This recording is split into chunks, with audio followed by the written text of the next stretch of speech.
Time to create some events.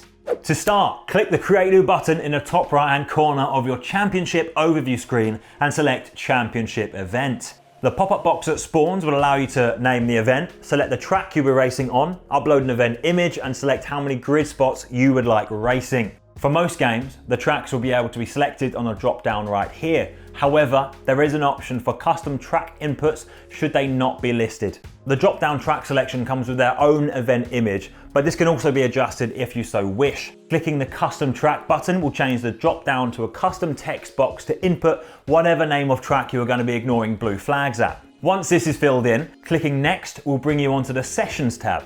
Here is where you can put in your practice, your qualifying session and your race sessions. You can pick and choose whichever format you wish, but automatically you will have a race session set to start right now.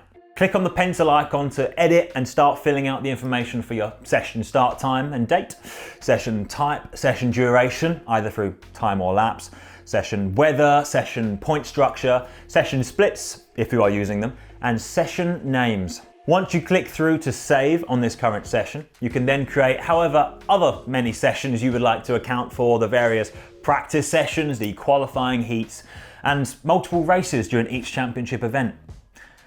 Many sessions.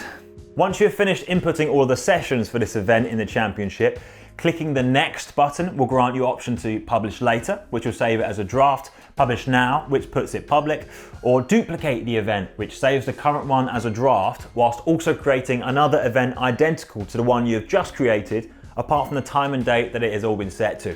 You can either edit each session for different tracks, etc., choose to publish this one now, save it as another draft, or duplicate this one to fill out your championship's event schedule. Once it is all complete, go to your Championship Events tab and take a look at all the events you have created. Be sure to make the events public as and when you would like them to be, and check that your upcoming event has not been left saved as a draft. Click on each event to edit them as and when needed. Within each event, it is worth noting that drivers themselves have to check into the events that they are going to attend. This is not something really you can do your end, however, you can add them to the standings afterwards should anyone miss the registration or if you need to slot in a reserve driver at the very last minute. Backing out of this championship event and clicking on the standalone events tab, you'll be greeted with the option to create events that members of your league can race in without the result affecting your overall standings. These events are the exact same format, aside from use of splits, as the ones you've just created. With this feature, you can create special one-off races or pre-season events that your community can enjoy whilst not impacting the wider standings. Click the Create New button in the top right and fill out the step-by-step pop-up in the same way as you would for the regular championship event to get these organised. Once you have inputted all of your events, both standalone and otherwise, hit the Preview League button to make sure all of the scheduled events look as they should and house the correct information. Remember, everything is completely amendable. I'll see you in the next one.